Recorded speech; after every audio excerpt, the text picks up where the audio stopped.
majority of people, are in the space of living in survival mode, living literally just like this, in a tunnel vision of fear.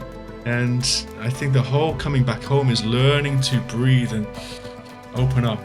What our God is telling us, hey, this is the way, this is the path, this is what's going to make you happy, man. What are you doing? You're doing exactly the opposite. But that's the game. It's hard for many people to realize it's like run towards the thing that scares you, and that's really how you find happiness, seriously. Our ego is trying to always pull us back. Clearly, how do you come back to intuition? You know what the simple answer is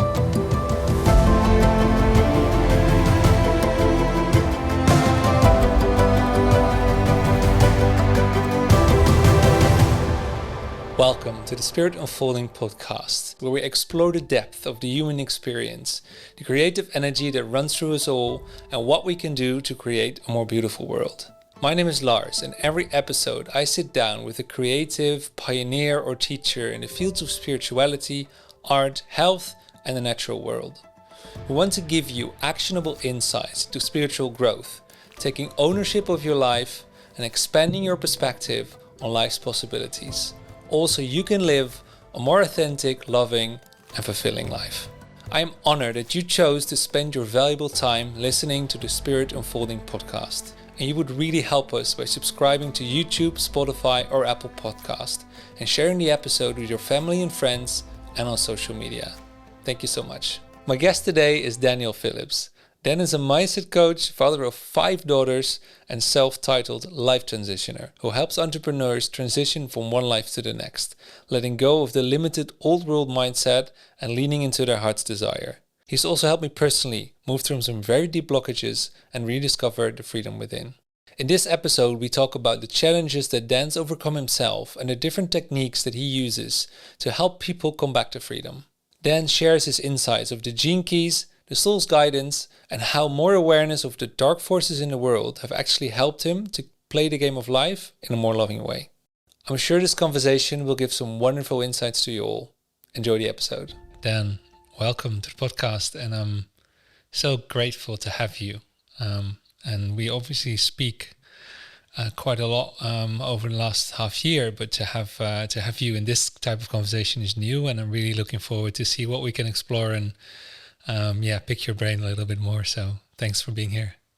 Thank you. It's an honor, really, to be in this exciting realm, right, of this podcast journey, and that you have created. So I'm really thankful that I can be part of this journey. Yeah, you were a bit of you have definitely helped me to kickstart actually making the step to starting the podcast. So thank you so much for that. And I've already had so much fun and joy and inspiration in recording the episodes before. So cannot thank you enough for helping me to make the step. Love that, man. I want to start with what you've taught me and what you're teaching others is a lot about like leaning into your heart's desire and making the bold move and the bold step. And you have actually, you're leading by example, because you and your family have moved from the Netherlands to Portugal earlier in the year. I'd love for you to, touch on, like, can we dive into that process? Like, what was that like for you? What came up? What made you make the decision? And then also, what's it like now to actually live there? Right. So, how did we make the decision? It's quite a big story to unpack, I think, to start from the beginning. So, well, first of all, Portugal was never like a dream idyllic place that we ever thought, oh, we've been on holiday so many times, we fell in love with the land. It was really never that. To get to this destination, it really was a space where I think, how did it start was by me really having a time in corporate where I just hit a wall. Like, I couldn't keep on going on in the loop that I was in. My wife used to time it for me, like every 3 months. I got to a place where I was just like, oh man, like disconnected, moving away. I wasn't able to really connect with myself. I was frustrated with her, and with the children, and I was really overgiving in my corporate role, trying to help others and forsaking myself and them.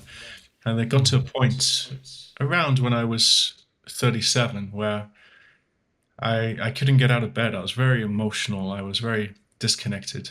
I think it's give or take around the same time as well as COVID happened. So it was very timely. It was very interesting that it really came to a point where I realized, hey, it's now the time where I have to really take a deep look at myself and realize, hey, the darkness that my wife often mentioned in my eyes, I really wanted to really let go of that darkness that was within me.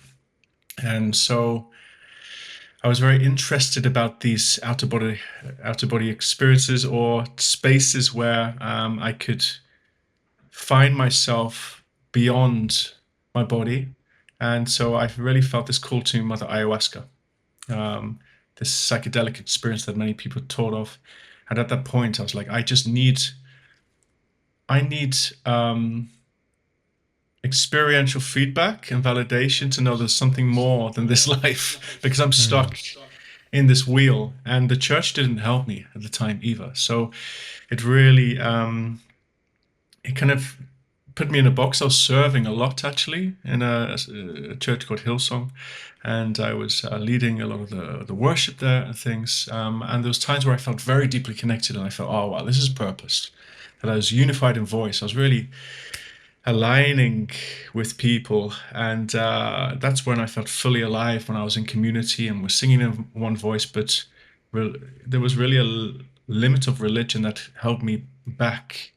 So when going on this ayahuasca journey, the first one, something lifted in that experience where I felt like I met and this incredible intelligent entity that came into my body and really helped me to sink in, and heal and feel everything. And there's a lot of crying that came up and a lot of release in that journey. And I was given these incredible visions, like too many to label right now, but long story short, in ayahuasca, it was the start of a shift in me, and an awakening of my mind to start to realize, wow, yeah, I knew this reality, um, yeah, that in a way I was holding myself back through this reality. And now I know that I can be the creator of this reality, and there is way more than meets the eye. And it was validation of what I already knew within. But this Mother Ayahuasca really helped me at that time to realize, hey, now life is too short, Dan. You're at your end 30s. It's time to shift. It's time to really create a legacy for your daughters so that they do not live in this society that has been so like that's we're often so affected by and forced to fit in boxes that none of us were ever designed to be by default as humans, is what I believe. So that's when the motion came into being. Okay, how do we find freedom? Can we find it here? And can I find it in my job? Is it just a thing that I can change in my mind so that I can live freely in my job? And it really felt like, actually, no, it's time to start to envision. It's time to start building a plan. And me and my wife sat down and we wrote down our requirements, what we really want in life, what we do want, what does give us life. Write that down. And that happened. That was over a couple of years, right? That's so I'm really covering a lot of Yeah. ground there, but that happened over a couple of years, and we got to November of last year. So fast track to November of last year, and we wrote down exact requirements saying we're going to move to Portugal by the end of the year. At that time, I was still in my corporate role serving as a UX lead and also as a people and culture coach. And it was like, oh, this doesn't make sense because in a way, like, we can't make this happen financially. This is such a big leap. We don't know how to make this happen. It'd only be possible if I was released from my work on a strategic shift. And that's what happened. That I was released. So I was given the bridge, to stop my ego from like saying, hey, you can't do that because you've got well, not only my three young daughters to look after, but two other daughters from a previous marriage that I feel, of course, as a father, I wanted to make sure they were financially safe. So this way, we really were able to have the financial means to make that jump and take the leap into Portugal that was aligned with us. So we made the vision before we really knew that we could. And we were Yes. saying, but we did make the commitment. We're going to move to Portugal no matter what by September. But since then, everything aligned up, right? I was able to leave my job, and then we were able to sell a house as well, right at the point where the market peaked. So the beautiful part of this is we already planned to go to holiday to check out Portugal with the family to really get that confirmation, like, is this the right place to go to? And we spoke with the estate agent just beforehand, and he was saying to me, okay, cool, well, you're lucky to get, like, well, I'm going to tell the price directly, but it was like 100,000 less than what it actually went for. So Wow. prior going to Portugal, it was like, oh, we might be lucky to get, a fair amount and definitely get some profit for us to make the move. And then 2 weeks later, after the holiday, he was ringing us like crazy, like, oh, you wouldn't guess what.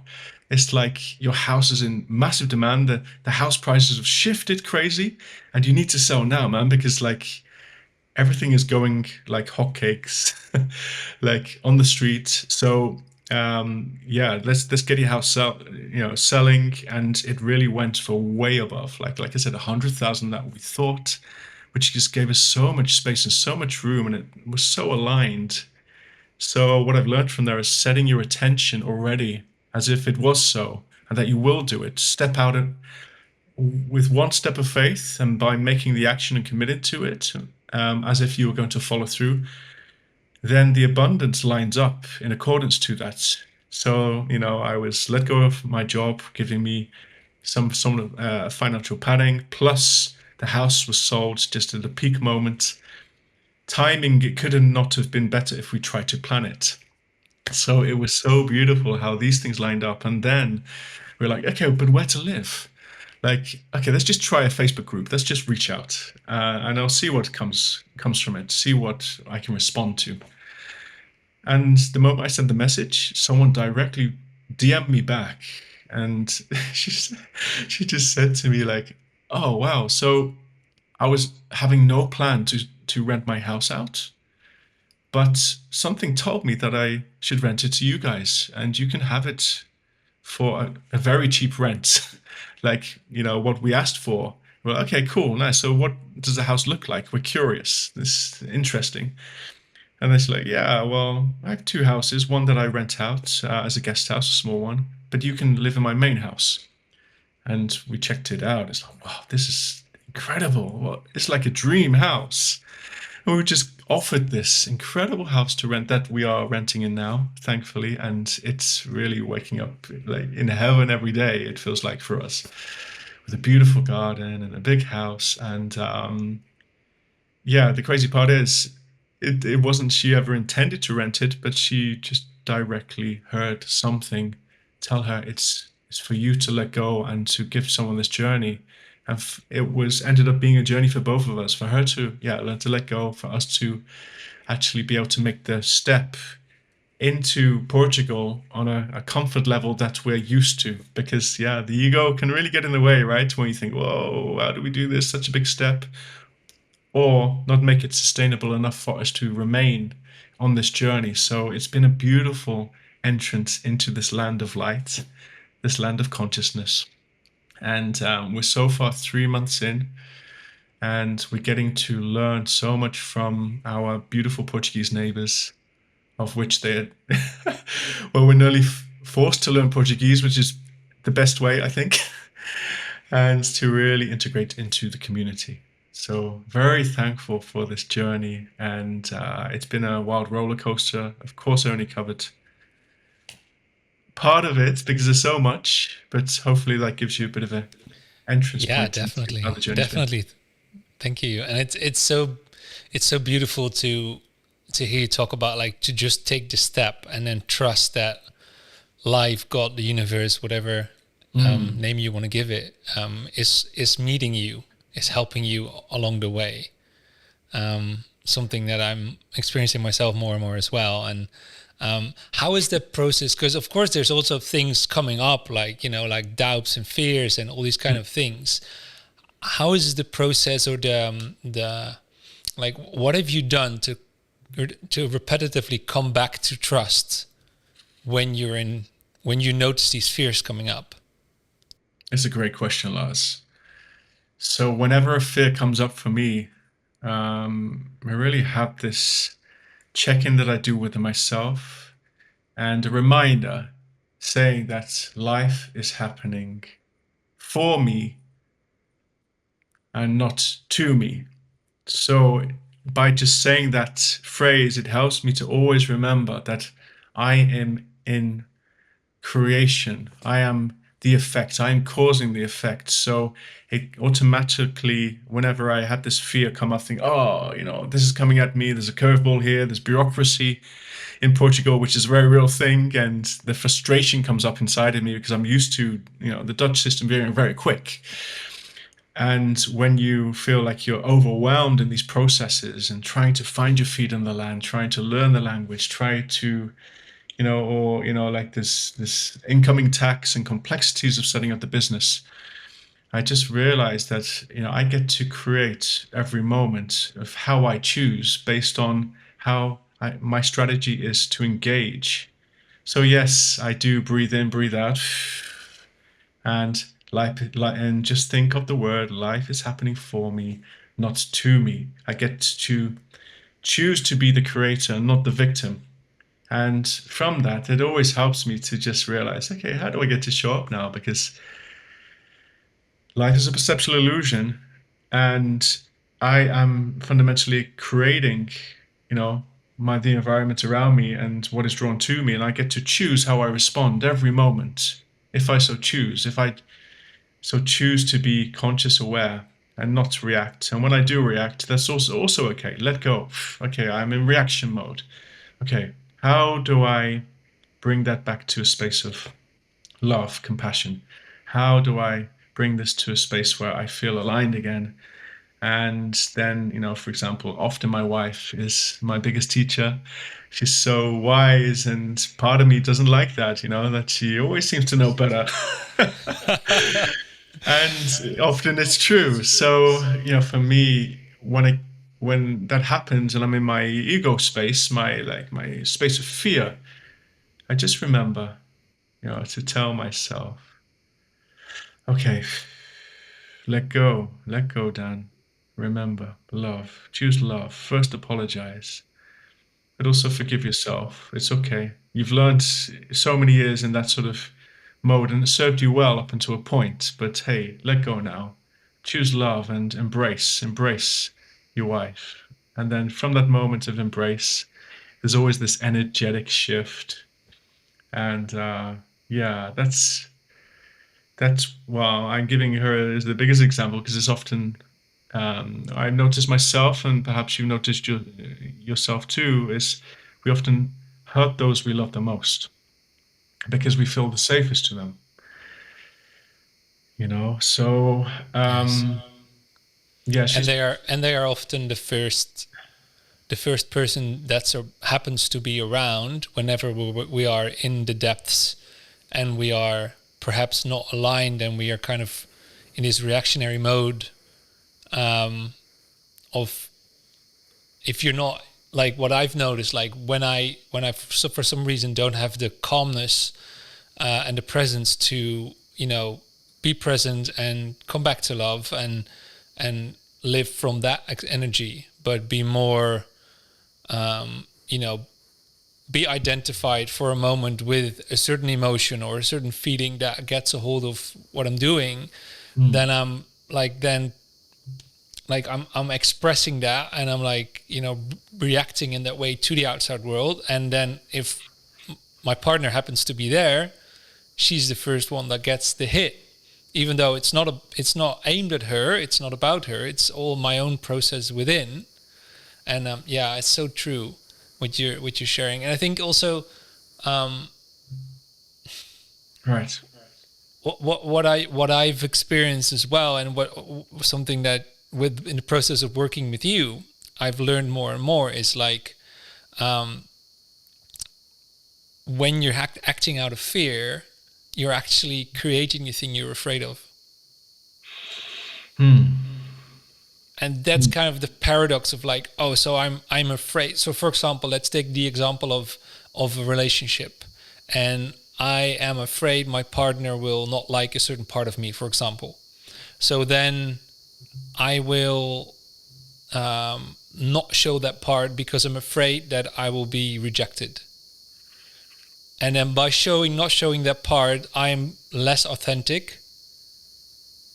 And then by being less authentic, I'm actually creating space and separation between us, which will create her not seeing me as I am, because she's like, she can feel, especially being a woman, that I'm not authentic.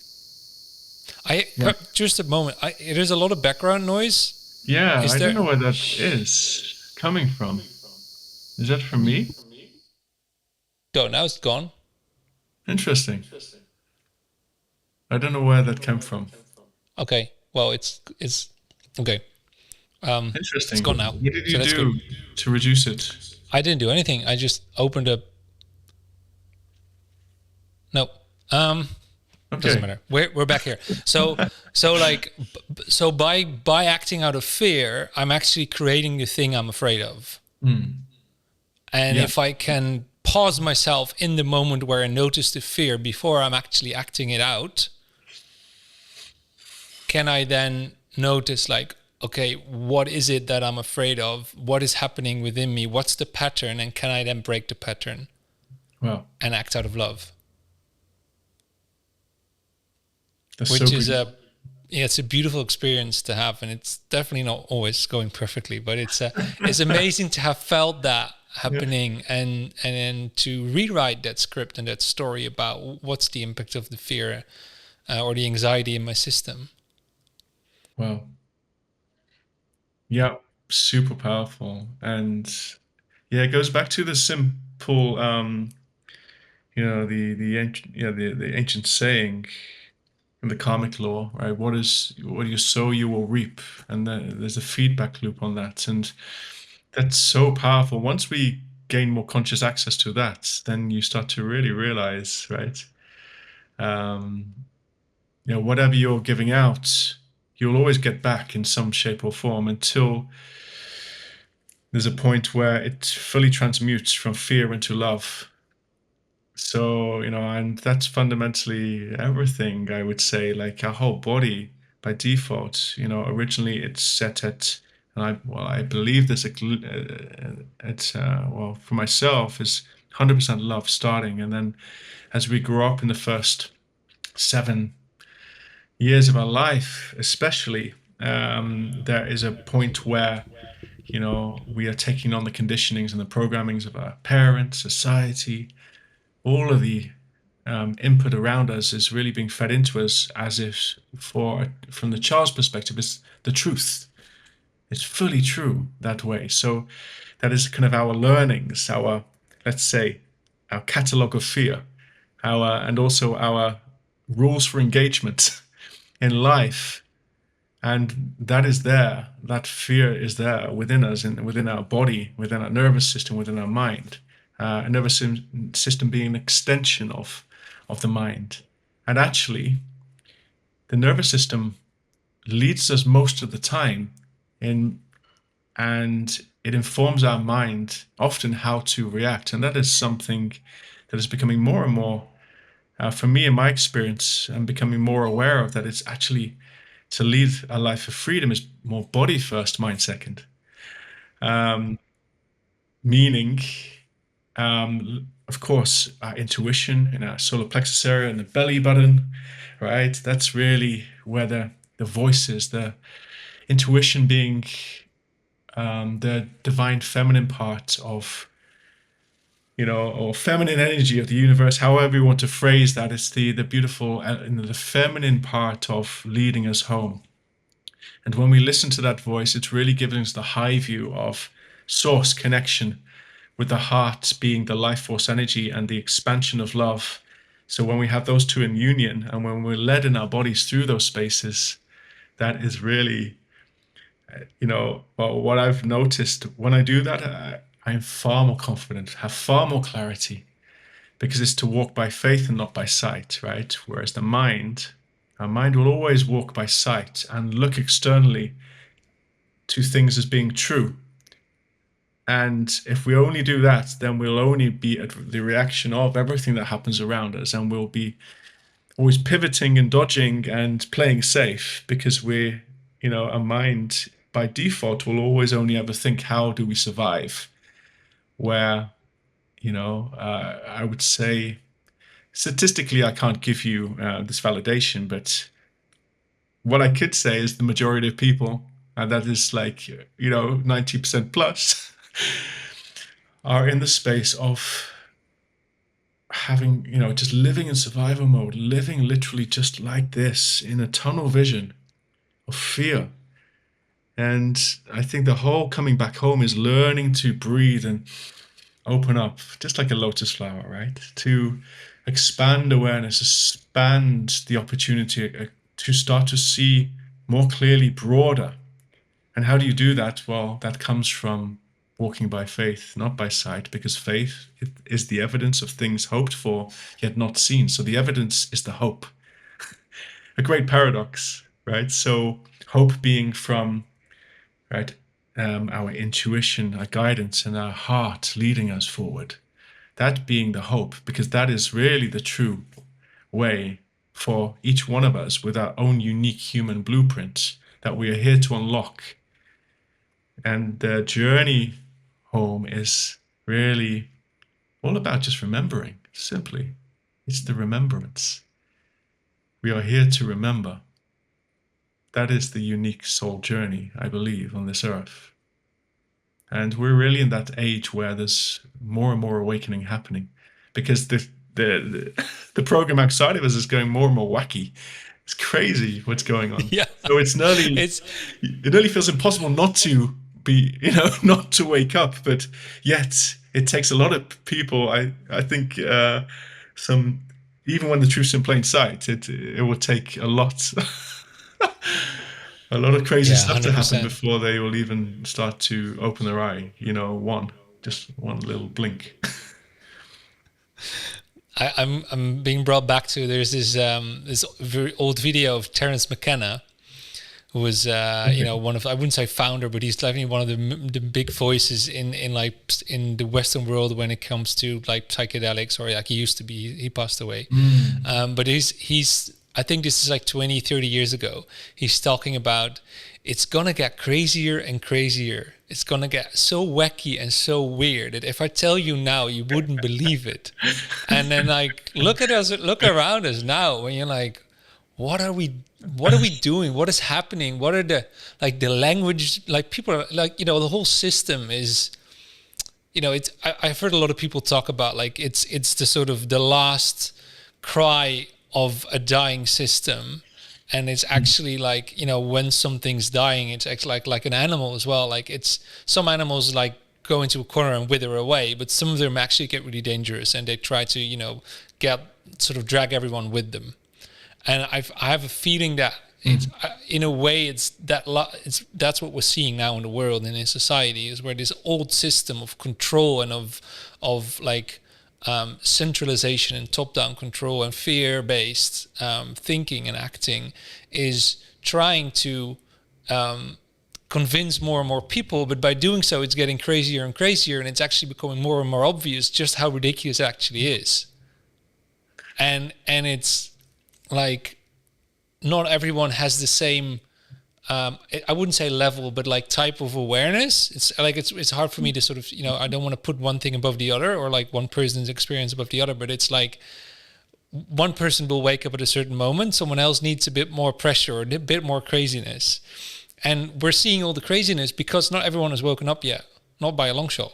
So it's going to get more crazy still before people are actually going to wake up and all realize what the game is and why they're here and what they are to do, and that it's actually not about like trying to convince everyone else or forcing everyone else to do something differently, but it's about like going inward and working on yourself and acting out of love. And like the work is inside, not outside first. I feel like. Yeah, just one thing came up for me because, like, the idea of having to work on it, it's a funny one because something that come up to me recently is we often coin the term, well, who's we? This is interesting that I say that, but I hear the term, um, like, oh, we're in a simulation, the idea of the Matrix, it's a classic, right? And it's it really grabs your imagination. It grabbed my imagination when I was like 14 or even younger when it first came out, and I could not leave it alone. I was fascinated by it. I had no idea why I was so magnetized towards it, but I saw elements of truth in there, I guess, when I was young. But we always hear that, we're living in a simulation and that it's not real. It's a program created by, something or someone else. But I really got this new insight for myself that no, it's soul created. We created this. We all responsible for this collectively as souls. We have fed into this and we have created this world. I think it's very interesting from a Gnostic tradition standpoint. Gnosticism, the Christian heretics. So I'm always I'm a fan of those lines, often the ones that are, not aligned with the central power of the Vatican, etc. Nowadays, I myself, if I'm looking in human design, my profile is called Heretic Investigator, which is very it's completely aligned nowadays. But yeah, what the Gnostics say is, like their belief, and don't quote me on this with getting it specifically right. I'm no you know grand intellect on this, but I can remember one part of their the ideology, and Gnosticism is very broad, but they say that the spark, the soul that comes into the divine spark that comes into the body, like it realizes it's not its home. We're here trapped on the earth in these human bodies, and that they're wanting to we are here to go back home, to go back to where our true home is, where we are familiar again, and that we are living within these human bodies. But of course, there's two ways with this, because part of me, I think, well, there's a Mother Earth. Our bodies come from this space. And then you've got the soul part, which is from another realm. And that's what I really, really believe here. That there is another realm. The souls are coming, we are coming here, and we're choosing to forget, because that's how we create this plane of inertia, some call it. But we are doing this.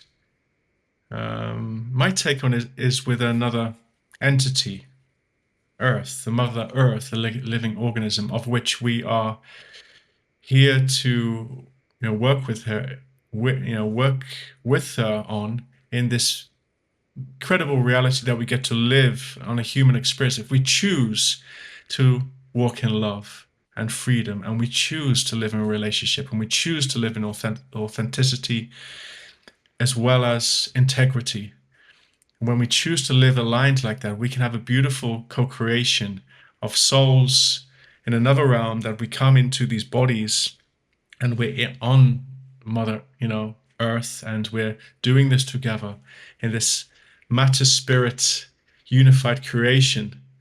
And actually, in Gnosticism, it also talks about Sophia, who's this divine feminine, the divine part of God, who fell in love with some other demigod, I believe, and there was like some sort of, and that's what created the earth. Yeah, that's I'm missing some gaps there, but like, yeah, that's really this like kind of earth creation from that space, and it's a fascinating idea of that being the case, and in that way, the divine feminine really being an intrinsic part of the earth, and thus why intuition if that's led in feminine energy, that to reconnect us back. Because if we were to think about it, the navel, that is the umbilical cord, right, to our mother, the moederkoek, as they say in Dutch, the I placenta, never made that connection. Yeah, the right? navel, of course, Think about it. that That's chakra. Yeah. Yeah. Well, think about the placenta and like how it represents the tree of life. And if you ever seen images of that, how it's looking like the tree of life, as above, so below, right? Yeah, When you stretch it out, 100%.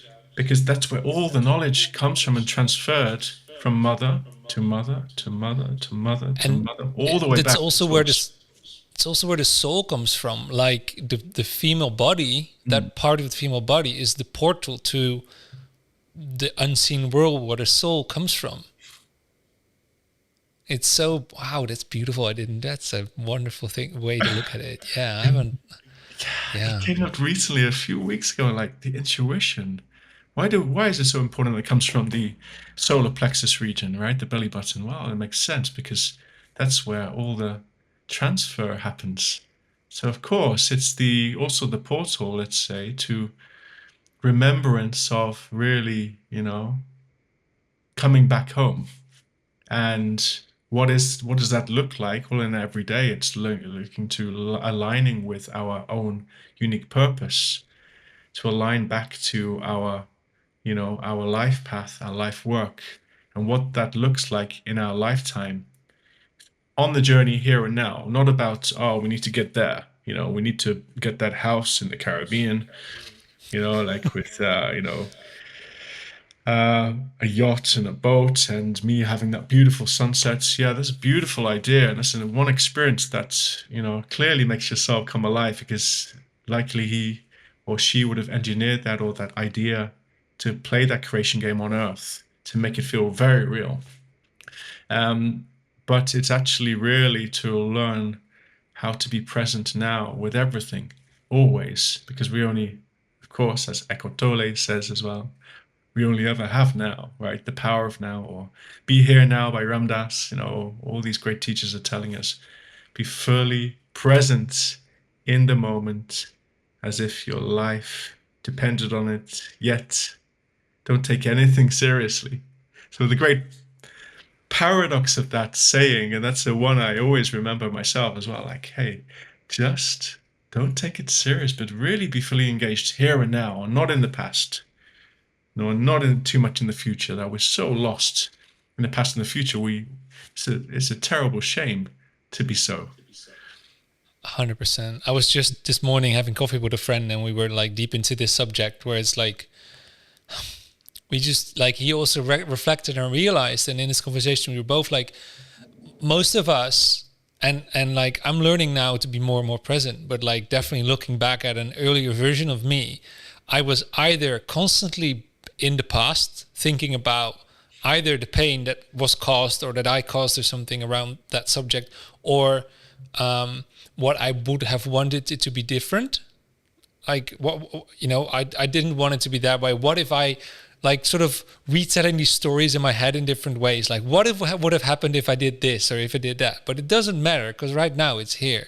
Or then the other thing is like I'm going into the future with my like it's great, if you want to like be intentional about what you want to create and how you want to live. It's great to like sort of put a dot on the horizon or like anchor a certain direction, but most of the time you're living in the future, but it's based on the past, on the Wow. patterns and of all the things that are already have cemented themselves, and you're actually not present. How so I want to go back a little bit to you talked about like your intuition, Mm. and like how would one strengthen the connection with the intuition? Like if this is an almost foreign concept, or if you like someone struggling with like trusting that feeling or that voice, how would you do that?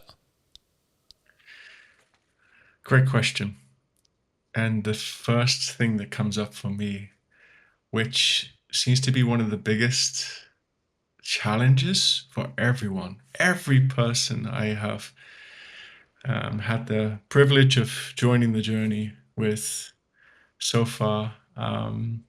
It keeps on coming back, as well as when I've been on ayahuasca journeys about 4 times now, and the last one I went on, which I was kind of supporting a another client of mine, who's an incredible digital artist, and I had the same topic come up there as well for a lot of people in that group, a very beautiful dynamic group, and it hit me. Clearly, how do you come back to intuition?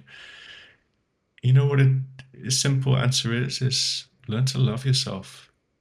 Just learn to just be present with yourself. And I would say the moment you know when you are connected fully with your intuition and really in flow with it is when you're able to look at yourself in the mirror and really feel a deep compassion and love for yourself and accept every part of who you are without judgment.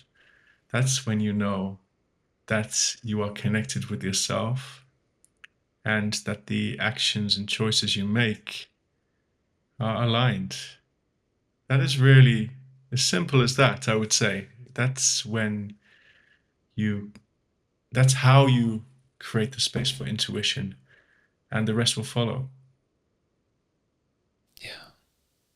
That mirror exercise is a great one that I started, I think, last summer with, like, to just sit in front of the mirror and observe both yourself and then also anything that the observing brings up, any thoughts or ideas or maybe judgments, and just get to know myself more in that way. And ideally naked, I guess. The more you show yourself to yourself, the more there is to learn. Yeah, it's a really interesting practice. Beautiful. Yeah. Clearly, Yeah, the more vulnerable you can be with yourself and accept all of it, acknowledge all of you as this beautiful earth suit creation that we are, with a soul that is within this earth suit. And I would even go as far as to say that the soul part is the most physical part of everything. That is a weird thing to think about, but that is the most real part of us, right? So when we start to look in our eyes and start to remember, you know, in our own eyes, and look into the portal of our own soul, right? And start to remember that part and then accept all of everything we are, then we can also start to accept everything outside of us. Even the crazy shit, right? Even the I'll go there, the lines in the sky that we suddenly start realizing, so that's really weird every day that there's lines in the sky in front of the sun. Sorry, I'm gonna go there. Yeah. So, yeah, when I like, because I'm being authentic with this, because like a year ago, I just chose not to believe that was such a thing. Um, the whole chemtrail phenomena. I was like, oh, because the thing was, the reason I was really not into believing that sort of route is because I think, well, if that's really true, if that's really happening, wow, that really, it makes you think about everything differently, right? That intention of, yeah, what is within those lines in the sky from planes that are being spread. And we've had 3 days of nothing, no planes in the sky. Well, there has been planes, but contrails, so they just disappear. But it's yeah, now been blue sky for 3 days. But prior to that, there was like hundreds all crossing over and perfectly lined up. But going back to the point I wish to raise is what I've learned about myself is learning to love myself. And then when I can do that, the more I can do that, I I can only love my external environment as much as I love myself and accept myself. I can only accept my external environment, including the lines in the sky, the crazy shit, and choosing to accept all of it and think, okay, this is what it is. But what I can do about it is influence my reality and make the steps that I can make. And that is more than enough. And that is more powerful than I realize. So, not to spiritually bypass, Not to do, as we talk about Lars in coaching, a level 6, go Zen then, oh, everything's joy, it's okay, we're all connected, all is one. Yeah. But really to take responsibility back, our ability to respond by, okay, how can I show up in love? How can I lead my children in integrity, in authenticity, to facilitate a life where they can self-express and stay connected to themselves? How do they do that? By having a relationship with Mother Nature, with the nature around them. Because all of that vibration, that 432 megahertz, which is the Schumann resonance and proven to be healing, that will help the body reach its balance again and recalibrate, including a handpan, which you can also play. That will also fast track the process. But to learn to stay in balance with yourself by really being present and not distracted, and having the ability to just really facilitate and work on things that are in our own hands, but choose to accept and love everything else, because we then realize that everything is actually from ourselves as well. Collectively, we are all generating this collectively on a collective level. Yeah, Do true. you know On what an I mean? energetic, You know what I'm yeah, trying to for get sure. to? Like, and that's maybe hard for people to grasp that, like, are not like, um, It's that very haven't deep like and been working yeah. with spirituality or with this concept. It's like, what? No, someone else is doing that. Yeah, someone else is doing that, but like we as a collective, in like energetically, we still have outsourced our responsibility, or we have like even as simple as like they're doing, let's take the lines in the sky example, the chemtrails, like according to, for example, a geoengineering.org, it's like something like 200 million tons a year. That would cost a lot of money to do. How did they get that money? Through taxes. Right. Okay, so we are all like not taking responsibility to actually research and hold people accountable to what they're doing with the tax money.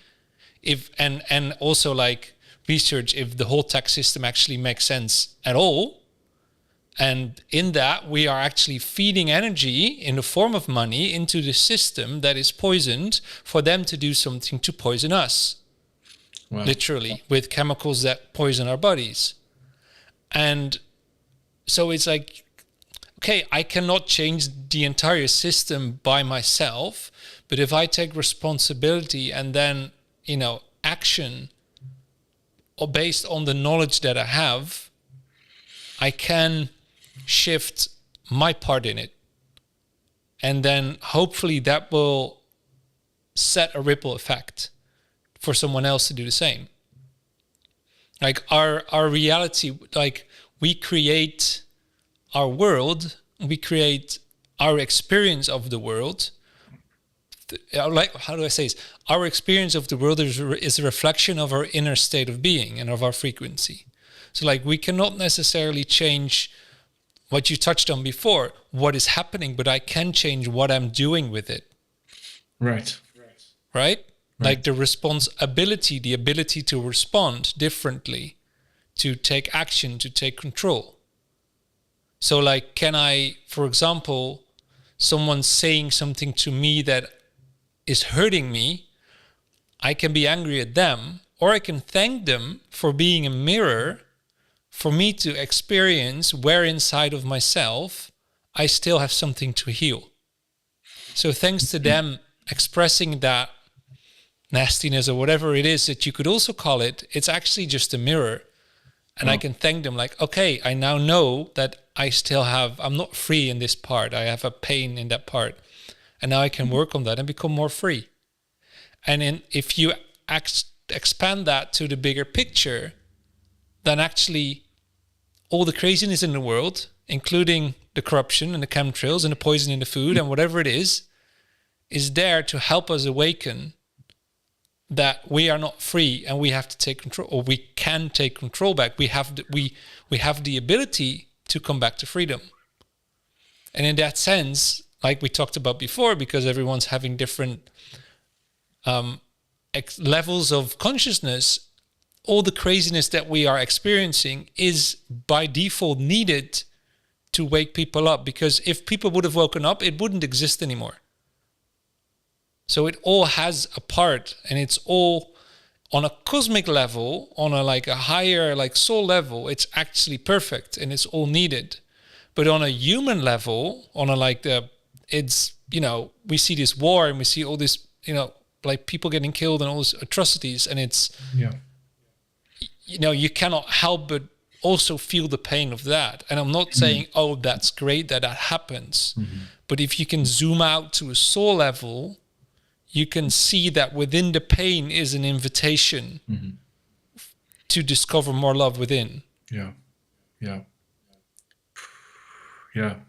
And I once read somewhere where everything is either an expression of love or a call for it.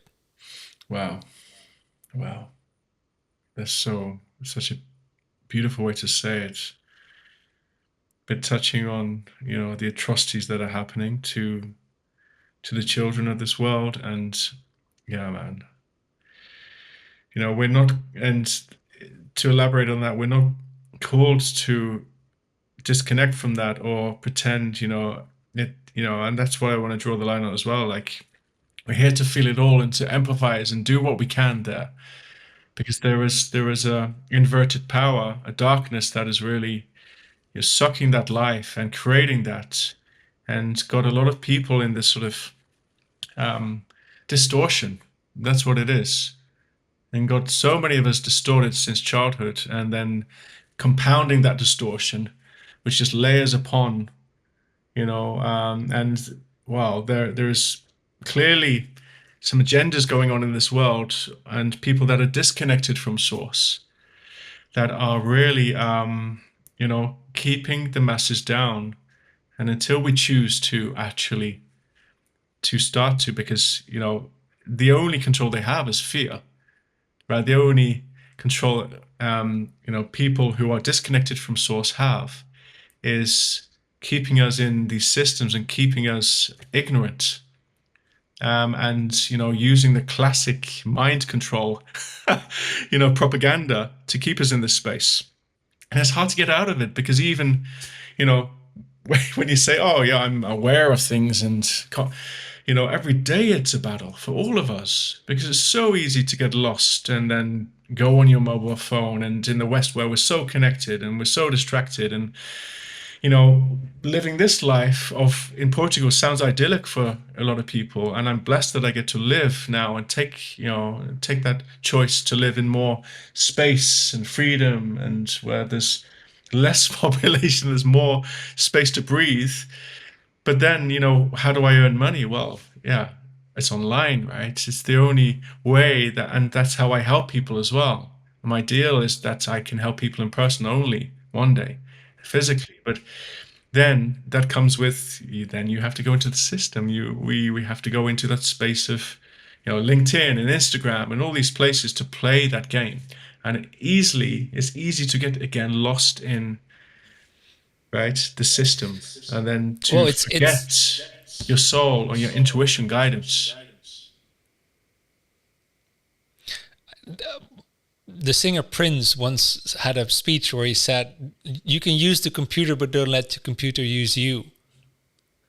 Right. Like you can, and so it's like that also helped me to reframe, like, look, it's not that by knowing that there is corruption in the system doesn't mean that you now have to forsake the system entirely. Because it's also giving you all these beautiful opportunities, right? For work and connection and all this stuff.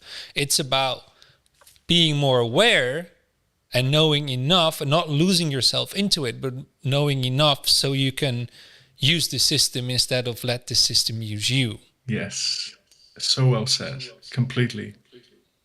I agree, man. I would love to dive into something like just switch a little bit here, because like there was a couple of things you touched on before. We talked about level 1, level 6. I know what you're talking about. Probably the people that are listening are not yet. So can you like explain what that means, like these 7 levels of energy, and how we can work with them? Yeah, absolutely.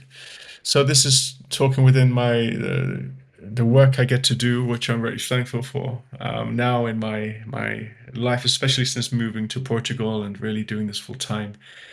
And yeah, this 7 levels of energy principle is really based on an IPEC philosophy, which is a coaching school in America. It's a conscious coaching school where they have created this framework to help people, especially within the corporate world, reconnect back to themselves. And how do you do that with people who are so, intelligent and so locked into, company life and corporate life and giving all the energy there? Well, it requires a system that is also equally so intelligent and smart to help them to take something as intangible as spirituality and bring it into a philosophical framework, which IPEC do so well within the 7 levels of energy. And there's 7 levels of energy. There's a self-awareness assessment, which you've gone through yourself, of course. And this is basically, I'll start with the assessment because I think it makes the most sense to start talking about the 7 levels of energy, where you go into this deep dive self-awareness. There's 2 charts. The one is your everyday energetic profile, of which it's like a strategy for your life, how you choose to show up on your perception level. So I can't remember exactly what your primary bars now. There's a primary, a secondary, and a tertiary bar. Three of those bars, 3 of those levels determine how your general strategy is. I think it And was 4, 5, and 2. I think 4, 5, and not 2. sure. I'm not sure. Okay, yeah. So if it's a 4, 5, and 2, which means that this is a I'm good gonna example. grab it. Hold Yeah, on. it's fun. It's fun maybe to like grab I it. want to know. We can talk it through because as blue bars it Yes. means very little, right? And it's so fun to give Yeah, yeah. reason to that. Um, Let's see, report. but I'll just talk through the 2 levels of energy first of all. So catabolic energy, yes, you're right. It's a tearing down force that is destructive in your soul. So when you're in catabolic energy, you're evoking your stress levels into play, which is coming from your cortisol and adrenaline, right? So this is very unsustainable if you're going to stay in catabolic energy. The unfortunate part is in your stress reaction, this shows your use of it on an unconscious level. So that means that, we can be stuck in this and it's only destroying us. It's only limiting our world and keeping us playing small if we stay in that strategy for stress. So that's what a lot of us are in, on an unconscious level in stress most of the time. And think of it, if you're in a corporate role or you're in a role, and a lot of VPs, CEOs, senior team leaders are often in this space, and that's why you see a massive rate of burnout. Actually, last year has been, I think, one of the biggest if I look statistically. And a lot of people around me were burnt out and had to take time off because they're operating catabolic energy most of the time. So this is where this framework is very powerful because it gives you insight into, wow, shit, okay, yeah, this has really got real, man. Seeing the feedback quantitatively, percentage wise, that I'm stuck in level 1 most of the time, or for weeks I can't get out of it, which level 1 really equates actually to chakra levels, right? So level 1 being your root chakra, which is the furthest away from your divinity, right? That's how we see Survival. it. Pure Sorry? survival. It's pure Yes, survival. survival, Yes, Richard. Yeah. exactly. And it's where you are most heavily judging yourself as well as everyone else. So what feelings come up there? Well, disconnection, apathy, guilty, shame, thinking you're not good enough. You really feel like you're enslaved at the deepest level. So this often happens with people in a level 2 being a very sacral energy, right? So on a unconscious way, this is where a lot of the masculine energy has been very much distorted in a corporate level, where you hear the word toxic masculinity taking shape. And this is really like controlling our world. Actually, the first 2 levels, you see most of the world on a macro level is very much within this space. Victims and I win, you lose level 2, frustration, wars, polarization, right, wrong, good and bad. this is what the sacral energy is, and this is what the few, as we talk about, the people that are disconnected from source, are very much within this framework of suppressing a lot of humanity in one, right? And causing friction and tension on level two, and creating wars that most people are choosing sides on, Israel, right? Palestine. And we're getting more and more enraged. So, and rightfully so. And I understand why people do it. They choose sides then. Oh, this is so wrong. Depending on the newsfeed or their beliefs or their background, they're going to choose a side. But neither will win. So when we're stuck in level two and only operating from sacral energy, that is a space that is only a lose, right? There's only going to be this destructive force, this catabolic energy that is creating so much destruction. So that's generally what a lot of people find themselves in when they're in stress reaction, as you talked about in the chart. So I looked it up for me actually. Like I was in my energetic profile is first level 5, then level 6, then level 7. Okay, so you are only ascending, brother. This is what it was. This is what it was half a year ago before I got to work with you, I guess. Right. And then if my energetic stress reaction was first level 1, then level 2. So first I'm like, okay, I'm going to tap out. Like this is like as soon as there's too much stress, I'm like, so I was hardly like, I think only 3% level 7 or level 6 in stress. Okay. I think now it's definitely changed half a year later. Right. I'm curious to do it again. Yeah, and that's what's really good with these tests actually, because what they do and what is often used when used in especially corporates, they often use as Trojan horses to help people with consciousness within corporate structures. So it's a great test for that.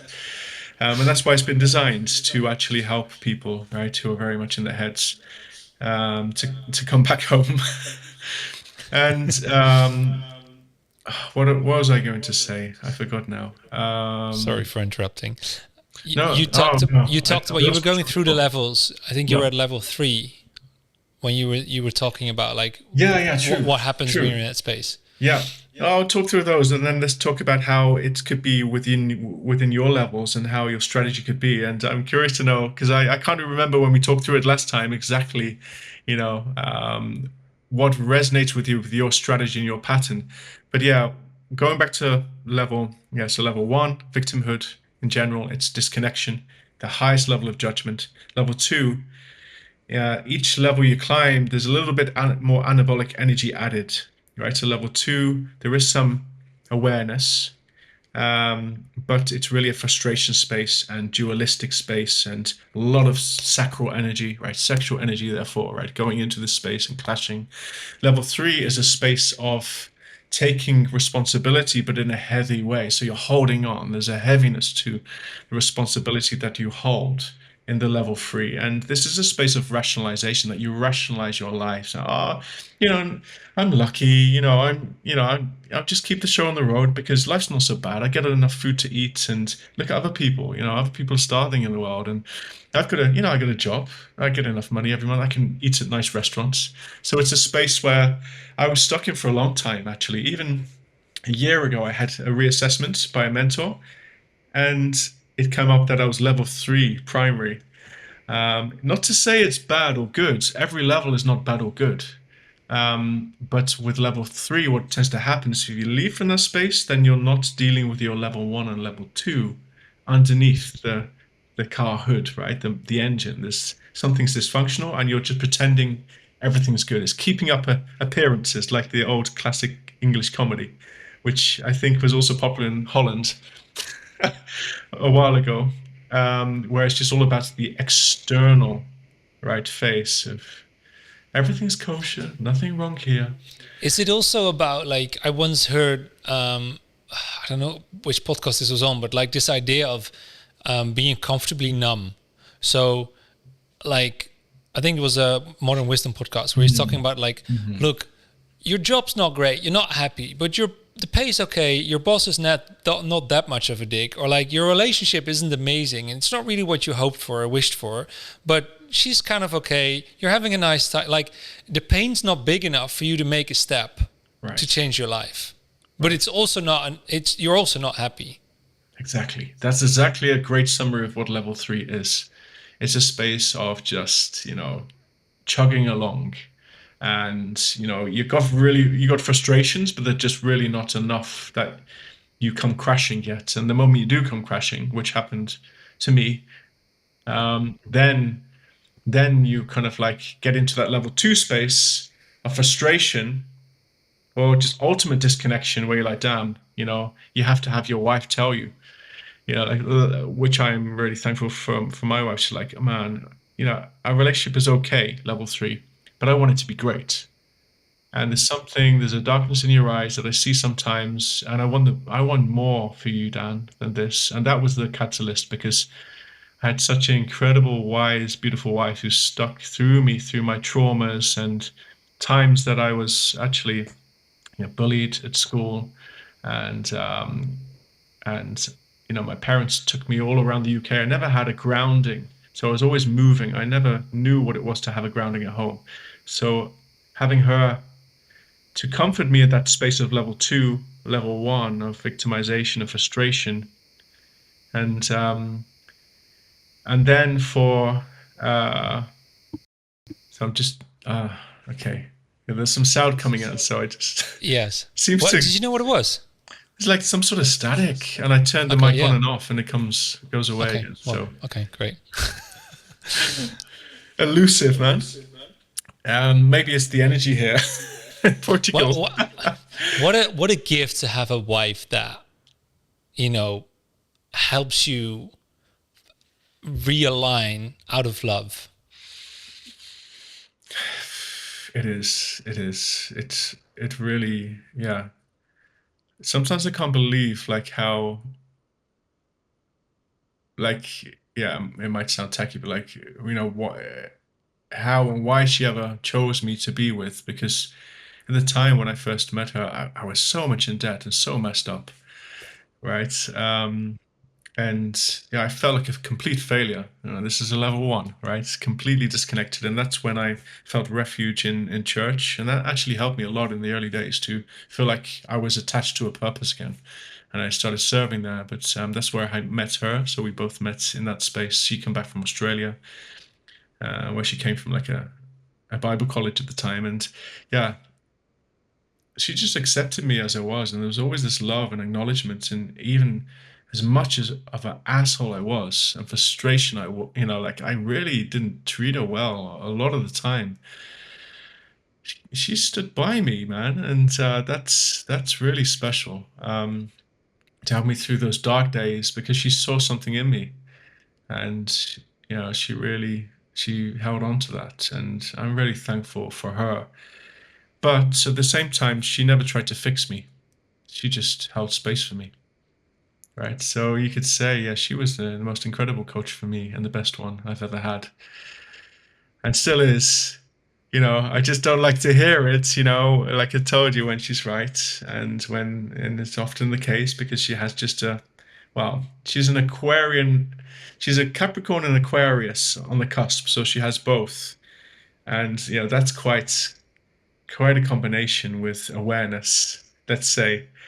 There's a friend of ours who is very strong with her energy, and when she feels someone,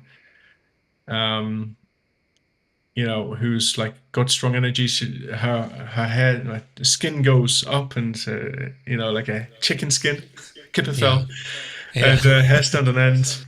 And when Evelyn walks in the room, yeah, she had that thing. Whoa, whoa, whoa. Okay, you have a strong energy. So I'm like, oh, right, okay, that's not a bad deal. Like, to have someone, so strong in her awareness and groundedness, and she's helped me so much, man. So she helped me to ascend past my level 1, level 2, and level 3, which is often a ceiling, like you said, and help me blast through that. Now, leading way more from the level 5 space, seeing opportunities and leading from my heart, which is right level 4, of which you are leading on your primary place of perception, as you mentioned, level 4 being No, it's actually compassion. 5, but it doesn't matter. But it's Oh, actually sorry, you said, what yeah, used to five, be six, 5. seven. Yeah. Sorry, yeah, you said five, Yeah. 6, 7.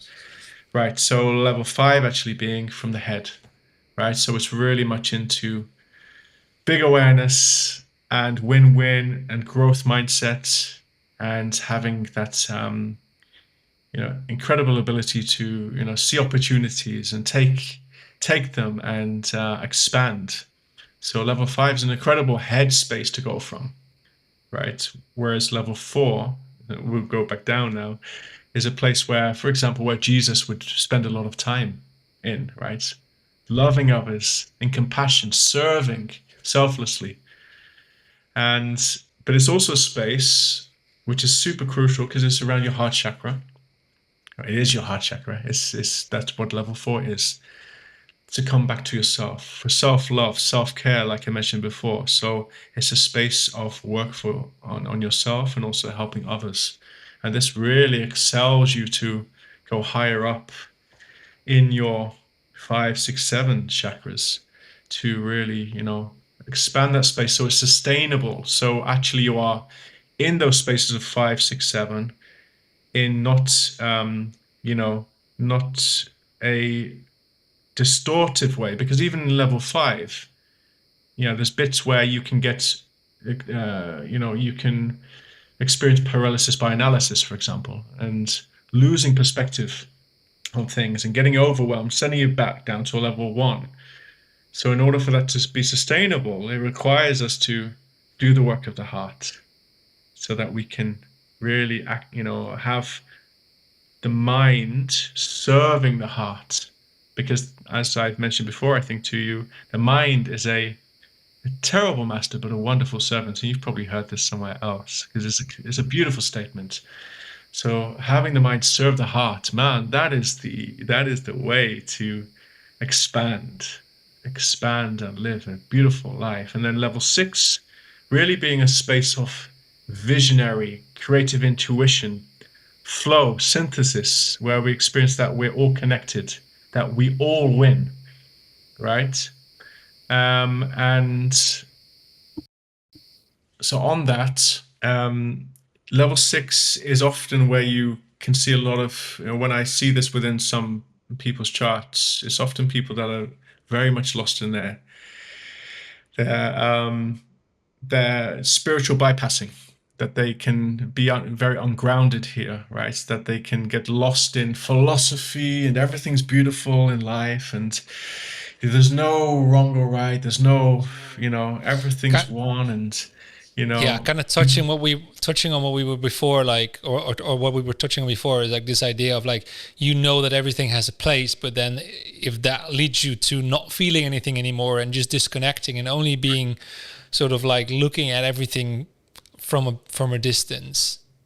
Yes, exactly. Yeah. Because it's easy for our ego to hijack level 6, or a version of that. You think you're there and you're just floating, right? That's why you hear some gurus sometimes that they get so spiritual that they actually they get out of touch with reality, right? And that they're not grounded anymore in this reality, and they're not functional anymore.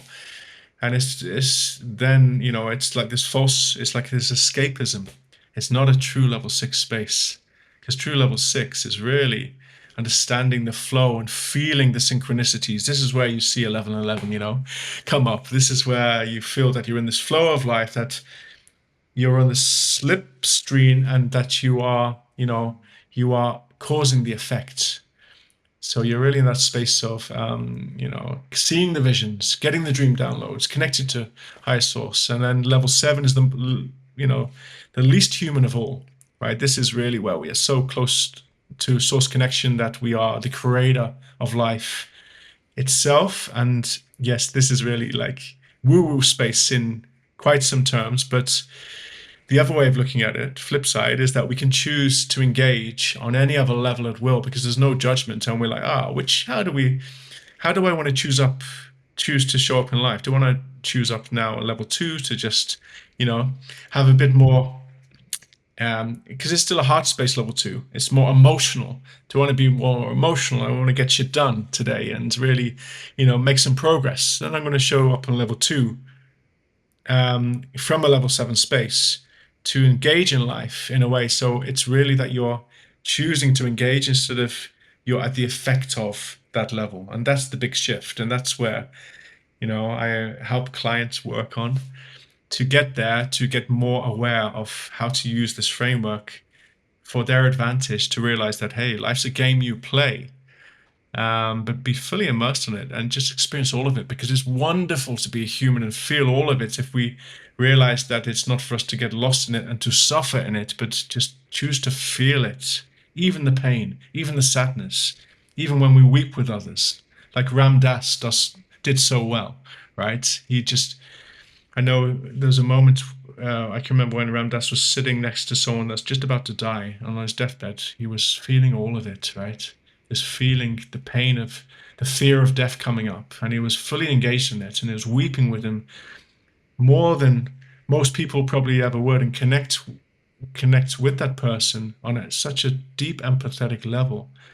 I was fully connected, but at the same time, he was able to be attached or detached from it being his fear, if that makes sense. It's like a level where he was able to be fully present. And Okay, I have a nice story that might tie into this. Where okay. 3 weeks ago, we were on a retreat in Spain called Human Work, and like already in the first evening and in the opening ceremony, something just happened where it opened up something in me where I was just like, I felt so much sadness and love. I felt like at the same time. And I had this feeling of thankfulness, gratitude for feeling all these feelings. So it really felt like, oh, there is this, like, I'm being touched by what is shared, and I'm being touched by the realization that I've withheld all these feelings from myself by acting out of fear in the past. I've withheld the experience of love in certain moments. I felt all of that coming through, and then also feeling so good about feeling that pain. Wow. For somehow, and that realization and feeling those emotions. So it really felt like there was this, oh yeah, I can have that emotion that can be present, but then there's also another emotion and the gratitude of feeling all of this. So I am not sad. Sadness is flowing through me and love is flowing through me. It was such a weird and wonderful experience. I haven't really had that in that sense before. Like, obviously, I think, most people, like, if you've had a good cry, let's say, it can be a relief afterwards. You can feel better and lighter, but that's after. First, you're in this pain, and then after, you're lighter. But for me, it felt like simultaneous. Wow. It was really interesting. Wow. And I haven't, Great it stuck with me for quite a while as well, but yeah. Wow. Great example. And I love how, yeah, you're so rich, man. What you said here, and then, I just want to give feedback on that. Like, the richness and the weight of what you're saying and your experiences, and you're really someone that I've seen just through this journey that we've had the privilege of going on, like how you've grown in this and how so hungry you have been to shift your world, and not just think about it, which a lot of clients can do, just end up, oh, that's a nice idea, and then not following through the actions, which is the hardest thing. But you've been so committed, man, so committed to your journey, like going deep and daring to face your deepest fears in many spaces. And yeah, it sounds like there's so much riches coming up for you now, like being able to feel that the sadness or whatever's been within you, that the spaces of, like, pain or the fear, and learning to just detach from the judgment of it, and just but yet feeling it all at the same time is in many ways a great paradox to people, right? That idea. But wow, that really sounds like a sweet spot, because how have you grown since then? I'm super curious to hear that. Like, oh, how has it helped you to reach such a level? Well, I've experienced more and more that this idea, or this notion of what if I chose this? So like in any situation, I believe that on a soul level, I came here to learn certain things. So like as soon as I'm in a situation that is, let's say my head or my ego, whatever, thinks it's not preferable, it's not like I need to escape this or whatever, I try to teach myself to go into like, then sort of, as soon as I'm aware that I'm in a situation that I don't prefer, then I'm like, okay, but what if I chose this for it to teach me something? And if as soon as I apply that lens, there's always something to learn. So it's not like bypassing, because I'll still feel the other thing, but I'm not identifying with it and getting stuck in it. But I'm like, oh, I feel all this pain. Oh, this pain, what is this pain telling me? It looks like this pain is actually a lot bigger than it should be for something that actually happened. Oh, is it about something else? It almost always is. Oh, it's about that part in my childhood. Okay. So that's teaching me something about that I can still love that part. Okay, maybe I do a inner child visualization or like something like that. And I get to heal a little bit more, another part of myself a little bit further. Wow. And I, for example, learned that I can be more aware of looking after that part in similar situations in the future. And for example, taking a bit more time before I make a decision. Wow. And so I think that those kind of things like have really helped and to just really to apply that lens, like what if I chose this? And it's like very similar to what you said, like life is not happening to me but for me. Like what can I learn right now? And then I think another thing that really struck me, it was like a light bulb, I think 3 sessions ago with you, like a couple of months ago. And I won't go into all the details, but it was like this session around this theme with communication with my mom. And I was in this idea that something else needed to happen in the world. So like my mom needed to do this or that or change this or that in order for me to feel how I want to feel, or in order for me to have a certain amount of freedom. And then you just like, I was sort of explaining like, you know, what the conflict was or whatever. And then you just asked me like, can you also not wait for her to do something, but what if you would just do that now?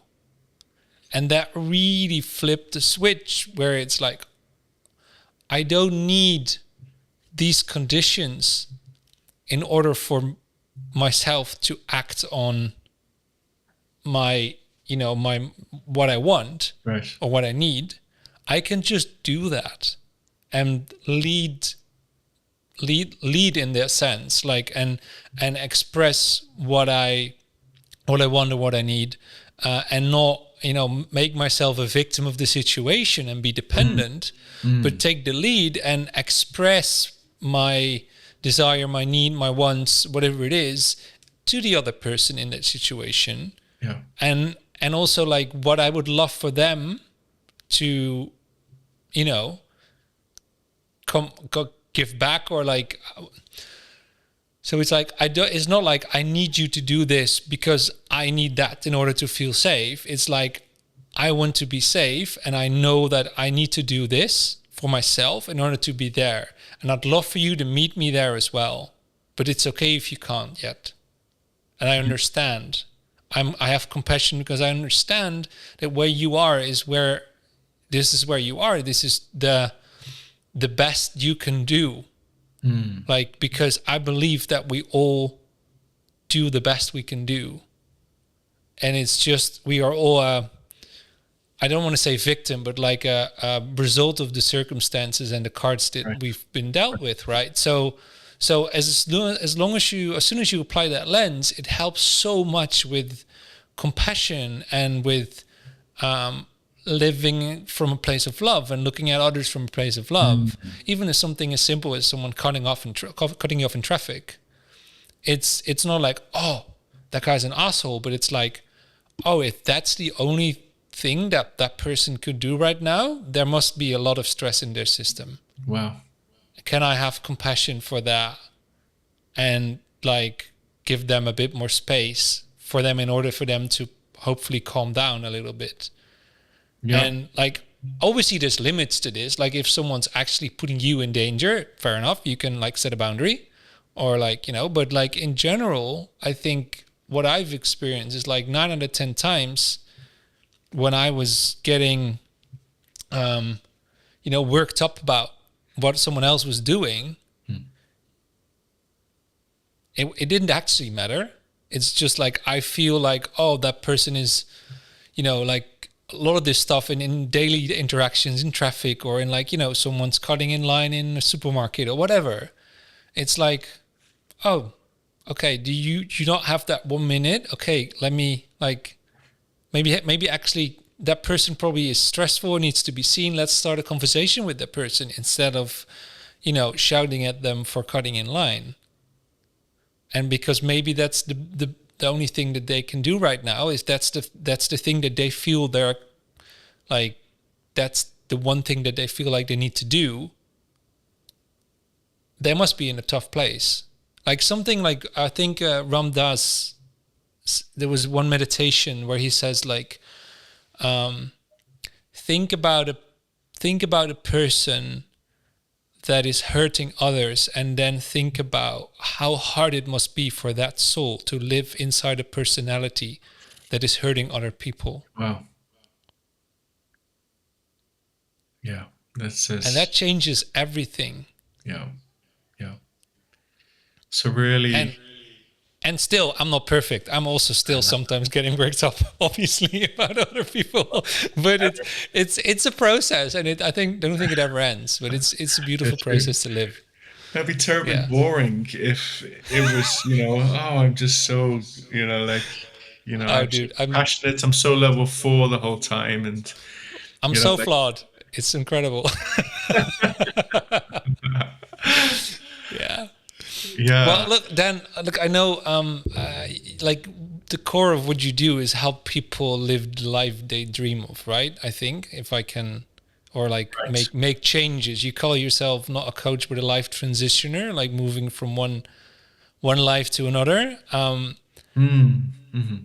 How how do we come to know what is truly important for us? How do we come to know what it is that we truly want, and then how do we actually live that life? Yeah, great. So, what I typically do within the journey that I've really gone on myself is what helped me and often helps a lot of people is first to have a North Star, right? So, what I typically do with um, someone who's interested in really, having, well, first of all, let's go back to, who who typically responds to my coaching and it really resonates. Well, it's often, people that have been in a similar time of life, so mid-30s upwards, where people have already experienced what it is, right? The first part of their life, like, okay, going through corporate, been successful to a sort of senior level, or a leader level, and they're just like stuck because they've got the house, they've got the beautiful car, they've got the everything that is perceived to be a good life. They have that, but then it doesn't line up within, right? So there's just this numbness because there's only so much, going through YouTube, watching Netflix, and eating at nice restaurants can do for you. And there's only so much, keeping up appearances, as we spoke about, and having friendships that are not in depth and not aligned with you really, but you're just keeping up the status quo. Like that slowly will start to eat away at you. So the people that really come to me are the people that start to realize, hey, the system isn't working for me anymore. And I'm tired of feeling numb and I'm tired of going through a loop, the same loop as what you went on, Dan, like where it's like could be every month, every two, well, it typically starts at every 6 months and you hit a crash. And then it gets 3 months, then it becomes 1 month, and then every week. And that's, I've heard my last clients who is just like, yeah, man, it's coming weekly now. And I know I've tried everything in myself, but I just can't get to another shift. But I know I want to live a more autonomous life. I know this is not a life I want to live. One example of a client I had is like, I've been working in sales for 20 years, and I've been doing this because it made the most sense for me to set up a life and to get enough money to live comfortably, and so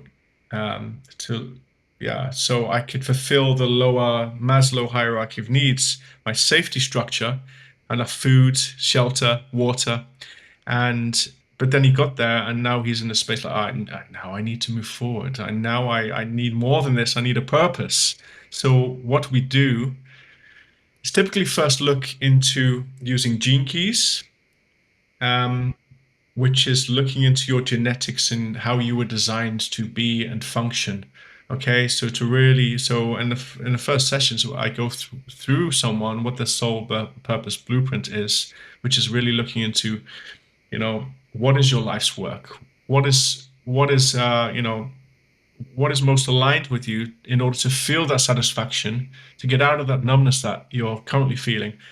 What is it for you, right? When we're going to look into your Gene Keys model, which is based on ancient systems such as the I Ching Book of Changes, the Chinese Book of Changes, a very old system, and the Kabbalah, as well as modern genetics. So this is like a new transmission that's been created to help people walk through these different paths and to help them understand. So we first go through into this space, then we also look into, what is the evolution? What are you here to learn in order to actually expand in love within your lifetime? So to give them these North Stars in the first session, to give them a remembrance mirror, it really helps them to, that's what it is. Simply, it's just like holding a remembrance mirror up and to explore this, and not to hold anything as like, this is truth, but just to help people remember, okay, what is it I'm here to do? What is it I'm here to learn? What fulfills me really? What keeps me healthy? Because I forgot, because I'm just under the shit every day and I'm just lost in thoughts and I'm staying awake at night. So that's the first thing, that we get the North Star, which you call the soul purpose blueprint. Secondly, we take a deep dive into the self-awareness assessments that we spoke about to really get a diagnosis on the current situation of where you are at right now in terms of your patterns and your perceptions of life, and what's holding you back in fear. Where are your stress triggers? What is unresolved within you that needs to be released and needs to be acknowledged and needs to be seen? So we go into that space. So then you have a clear North Star. What is your ideal space of alignment in order to feel more alive again? That's what everyone wants to be able to experience what it is, that peace. So the key thing, what I hear from most people is, what is the most important thing for you to experience?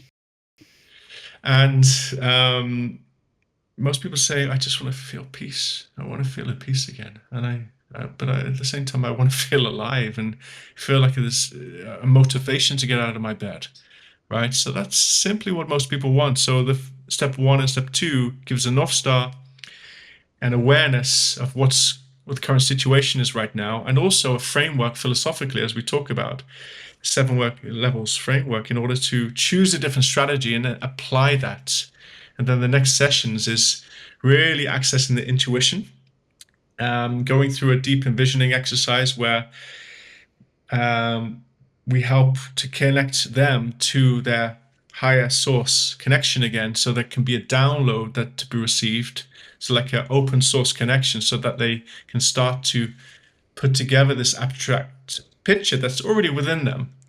But there's been too much fear in the way of them, and which limits their way of thinking up until now. So it's starting to, like I said, like a remembrance jigsaw puzzle, putting back together the pieces of the vision that they already had within their hearts.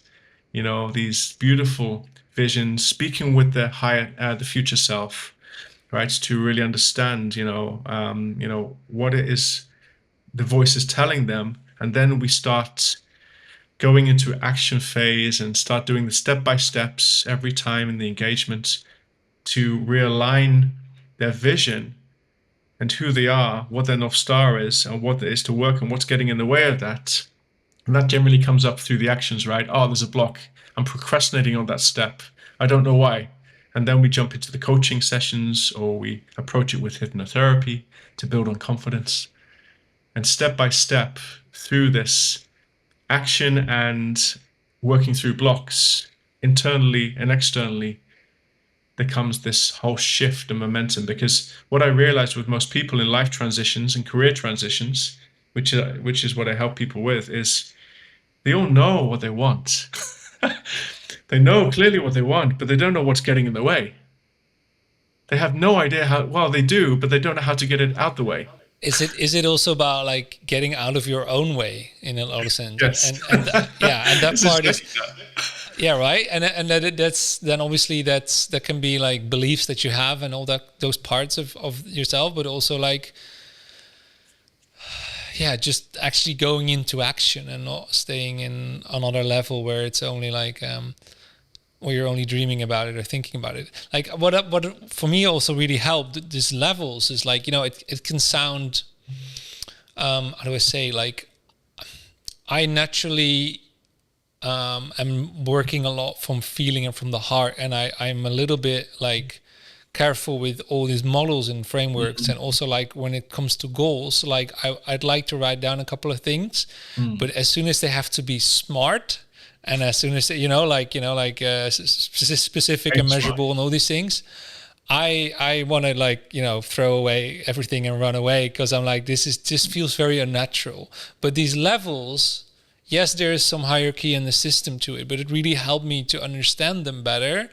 It helped me with the awareness of my own behavior and my own actions, to then start to transform that and go out of those levels that were keeping me like somewhere where I was in my own way. I think so. That in that sense, like it is a really good system. Yeah. So and okay, so that's kind of how you're working with people, how you're doing these things, and what has that taught you about this process of helping other people? What has that taught you about life? That's a good question, because I see every person I help, they're a reflection of me. So every time I'm working with a person, they're I feels like it's like when I'm showing up as myself and most aligned to myself, there's like a magnetic pull to people to remind me, right? Because I see a coaching engagement as a student teacher, teacher students. We are learning from each other. So I get the benefit in a way of, being blessed to be paid for that engagement, right? So you're holding space for someone. But that's beautiful, because it's just, it's taught me through this process when to hold on and when to let go. That's what I've learned through my clients' beautiful journeys that I get to walk alongside them with, is learning the fine art of that. And that's what my work is all about, really, learning when to hold on and when to let go. And finding always the middle road between that. So holding on, the masculine energy, letting go, the feminine. Because too much of either will always take us off balance and into a polarity suck. So learning this through my clients and seeing their journeys unfold and seeing them going through the motions of actions. And yeah, coaching, I know what you mean with like the allergy of like not making it too specific, and like the aim smarts which we have in corporate. And I must admit, I tend not to. I do ask, well, as you know, to commit to an action, but it's never within the model. I don't think I use that specific model. I just ask you, okay, Lars, it feels like you have the intention here. How are we going to make this a tangible thing so that you follow through, right? And that's an important part of any magic, that there has to be a masculine follow through. So holding on, therefore, to the commitment to following through, but then letting go when that follow through has happened, and not keep on going, right? So I think it's as simple as that. That's really what I want to say. That's what came to mind, is that's what I've been learning. And I think that's the biggest philosophy of life, really, to know when to hold on and when to let go, and to feel that in I love everything. that. Yeah. Yeah. When to trust and when to take control. When to Mm. lean forward, when to lean back. Yeah. Yeah. Yeah, really. And you talked before about like almost everyone wants to experience peace, this feeling of peace. Mm. How do you, how does that for you? Like, how do you come back to peace within Mm. yourself in this chaotic world? So I tried a number of tools with this. Transcendental meditation was one of them I tried for a time, which was interesting. It taught me how to be able to rest myself, but then I felt like there was a limit to that meditation, which was also interesting. It felt like I was within a box and there was no more expansion. So it held me for a time. And I thought, oh, that would really give me a lot of peace, going through that space and being a sustainable practice. And then I tried so many different things, right? Doing the ice baths, and to try to find peace in running, going to cold showers for a year, like running towards a sky. And it taught me again, what that taught me is everything's sensation, and I can control how I feel and regulate. And this is it's an illusion. It's just, let's just do it. Okay, let's go. Try these different modalities. But how do I come to peace? I realized this in none of these things.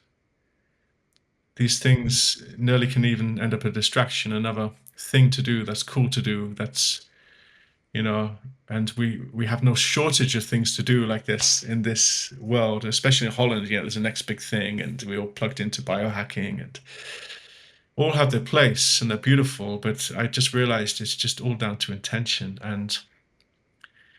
And for me, what I've been learning in terms of peace is, how do I find peace? Again, it's coming back down to, I just let go. And that can be within a second. I'm letting go of this. Or first, realizing what's here, what's within me. This is unsettlement. Okay. Feeling it. Good. Cool. I let go of my judgment of this.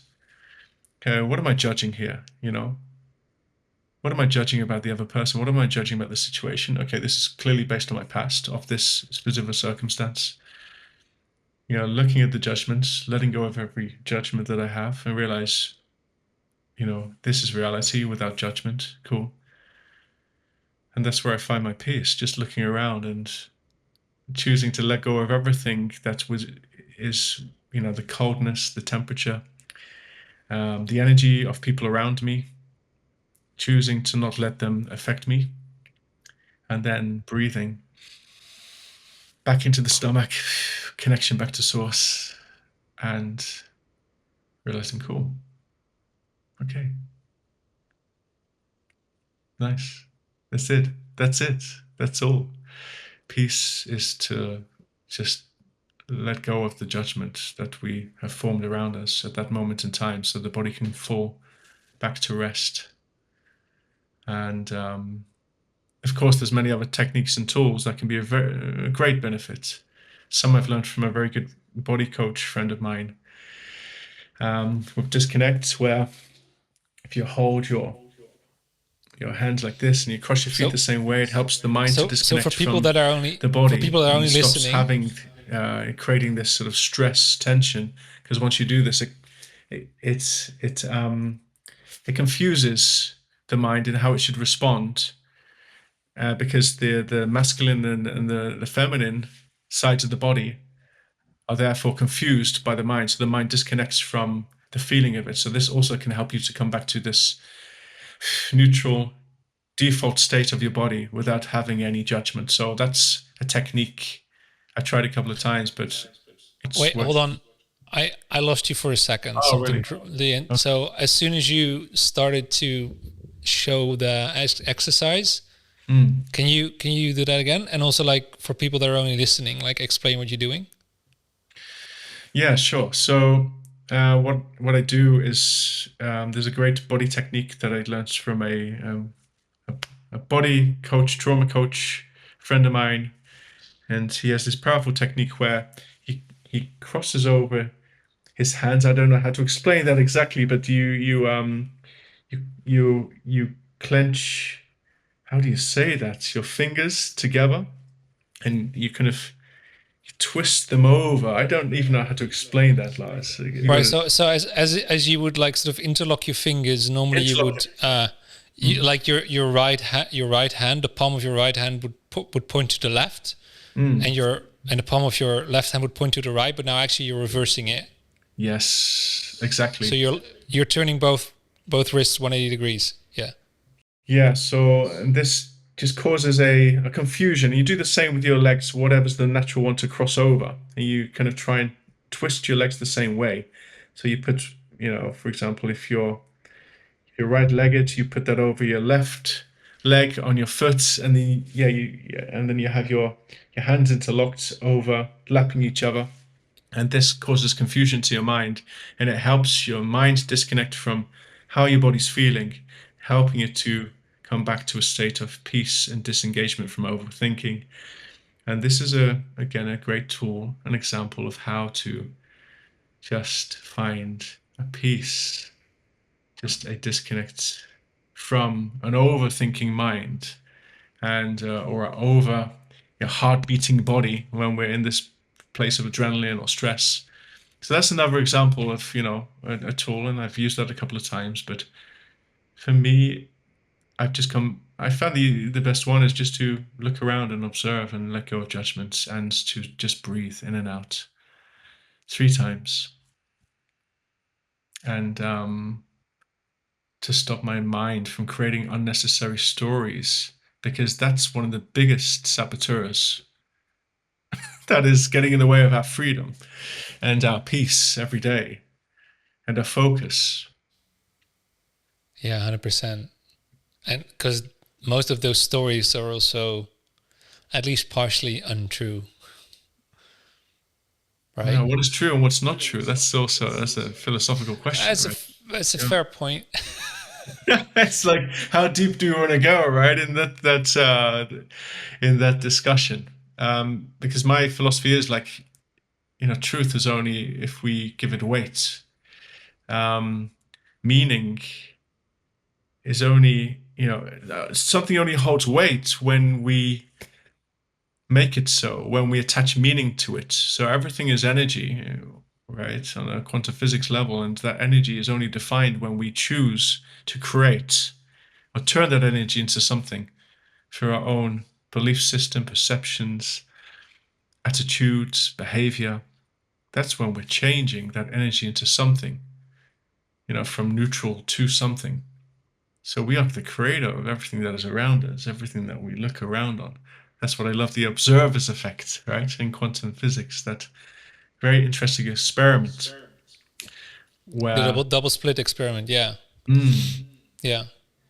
yeah, yeah. So I'm not sure if you want to Well, cover. so this is the idea of that. I think what they did, this quite a while ago, but like there's this box of there's a box, and I think there's like something spraying particles out of a single point, and Mm, there's like the box has, obviously, like the back end, and then in the middle there's a wall, a screen with two slits, two vertical lines cut out.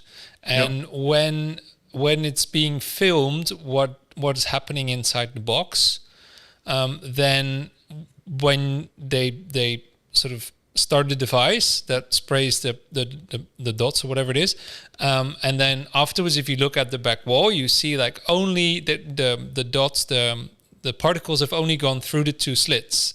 So they show on the back wall, they show two lines roughly.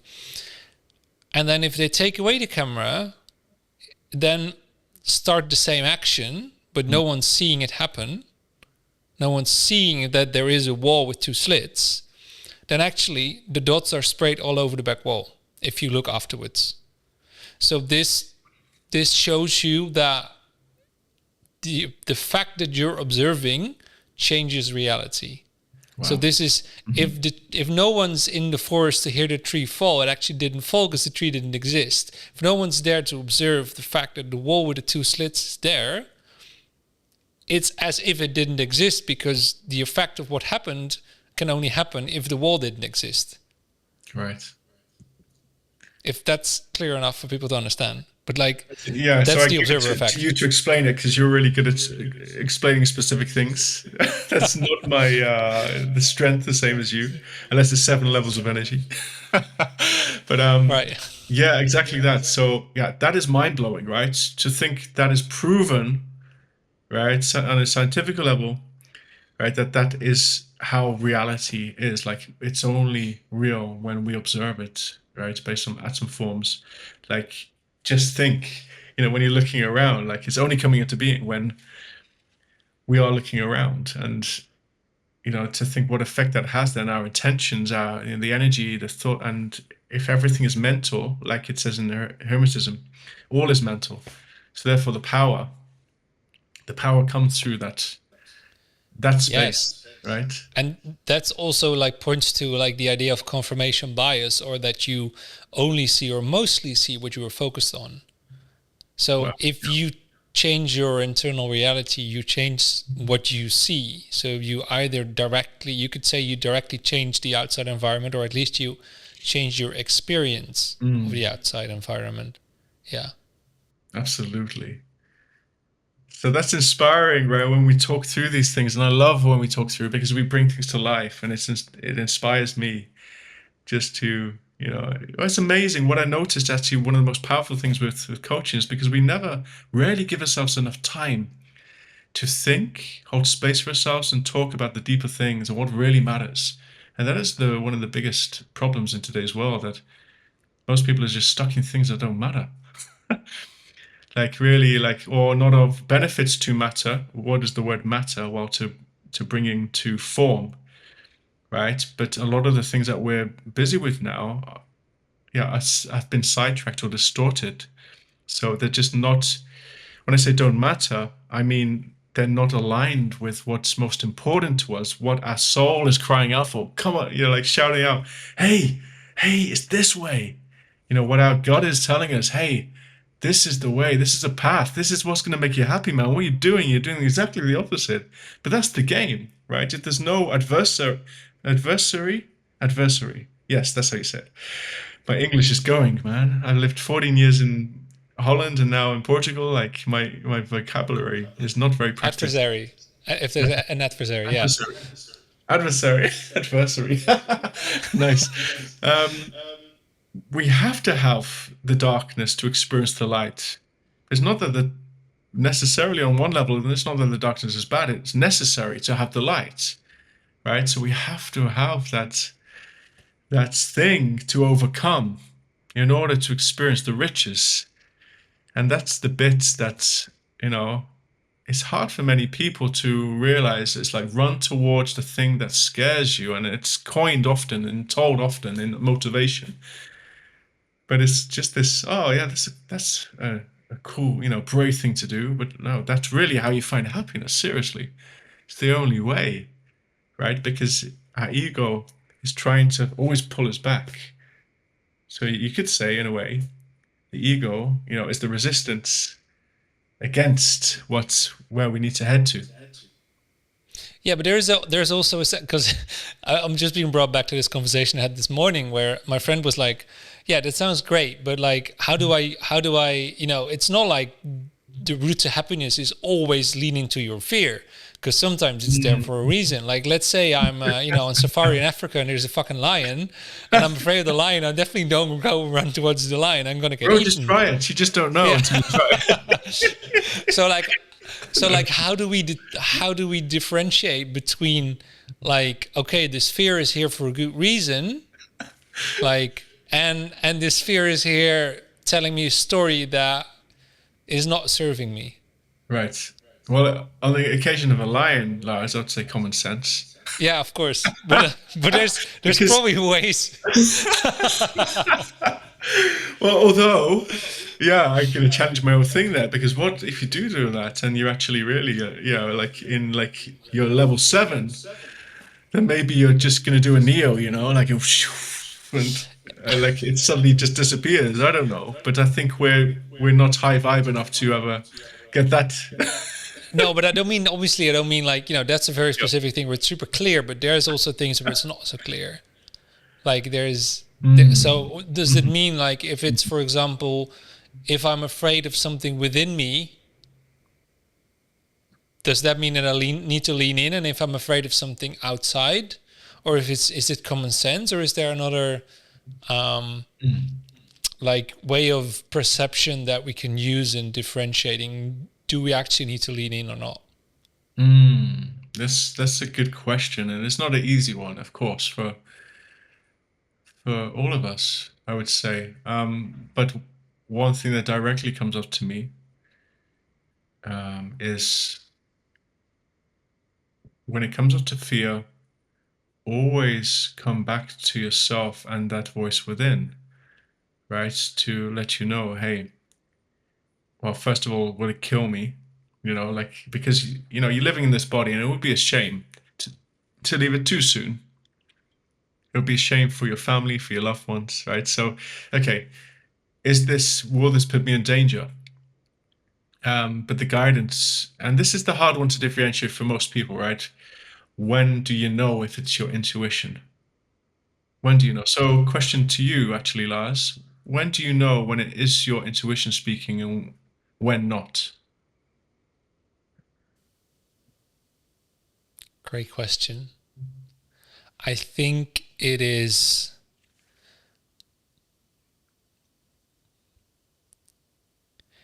if it is intuition, my body is in a relaxed state.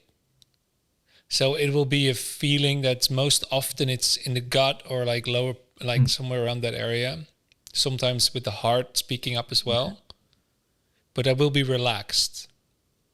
It's this sort of subtle nudge of like, oh, you're supposed to go that way, or this is what's really happening. This is what you need to do. And if it's something else, then I will notice my body is going into, like, there's these sensations of maybe like, my breath going into my throat, or like my heart rate rising, or I feel like I'm getting a bit sweaty or something like that, where it's like, this is actually fear, or this is like, something that, like, some kind of conditioning that I've, picked up at some point. But it's not intuition.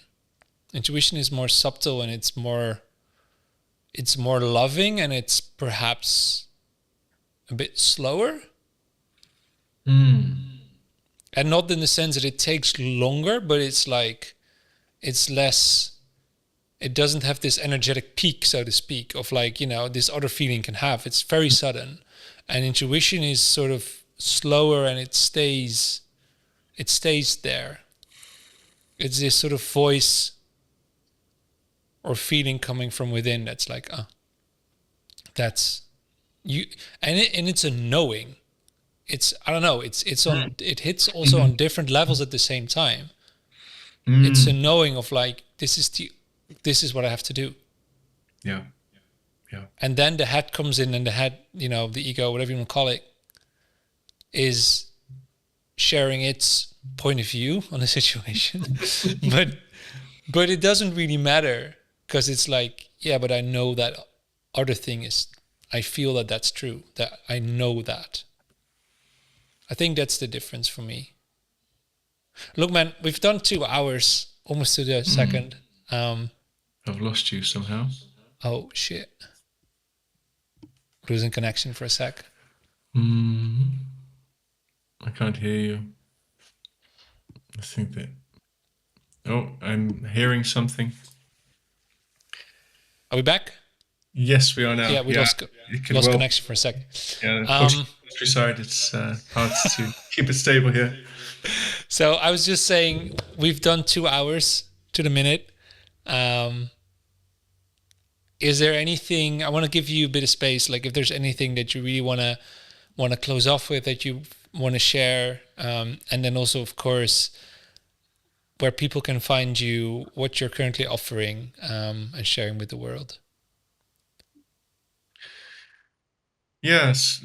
So I think everything that has come up has been how it was meant to be from my perspective. It's I'm very thankful that I had this privilege of joining you on this incredible podcast. I'm so thankful for the exchange that we always have. It's so beautiful. When it comes to coaching, you can find me on LinkedIn under the name Transition Master. Daniel Phillips is my name that I operate on LinkedIn, and also on Instagram.